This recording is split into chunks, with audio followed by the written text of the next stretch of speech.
library is spending thousands of dollars every year, not on books, but on legal bills. Natalie Tyndall with 2 News Investigates is digging through the invoices and asking why this legal fight has been going on for more than 7 years, and asks, why are you paying for it?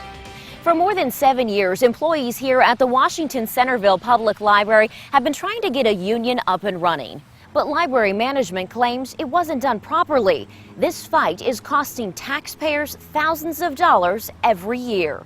What do we want? Contract. When do we want it? Now. From chants to marching with signs, some employees at the Washington Centerville Public Library have spent years trying to get library management to accept them as a union. The longer they fight the notion that we should organize to support each other and ourselves, the more obvious it becomes that we must. A group of employees at the library voted to unionize in 2009. 7 years later, they still don't have a contract with their bosses. We never got to function as a union because of the legal battles. The employees and library management have gone back and forth, and that fight is not cheap.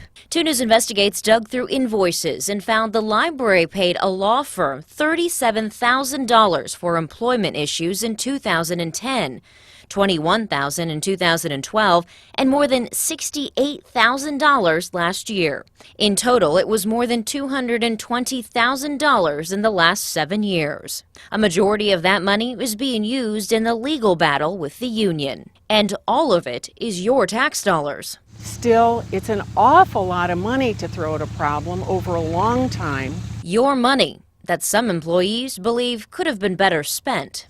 Books, movies, games, increased staff. 2 News Investigates asked the library about the legal costs. And even though an average homeowner in Centerville is paying more than $100 a year in taxes to keep the place running, they refused to answer our questions on camera. Instead, they directed me to the same law firm they've been paying to deal with the union issue. The attorney there said the library claims it's ordinary spending.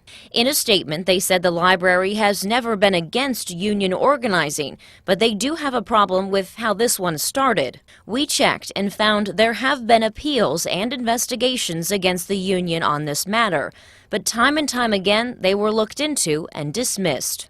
We simply want to have a seat at the table. When asked what their message is to taxpayers, the library says, quote, being responsible stewards of public funds is the most important consideration when bargaining with the union. While the library intends to provide fair wages and benefits, it will not overpay for the services the employees provide, just because some of its employees are represented by a union. Now, the library's attorney tells me the money spent so far is typical in negotiating a collective bargaining agreement. To see all those expenditures, go to our website right now at WDTN.com. In Centerville, Natalie Tyndall, 2 News Investigates.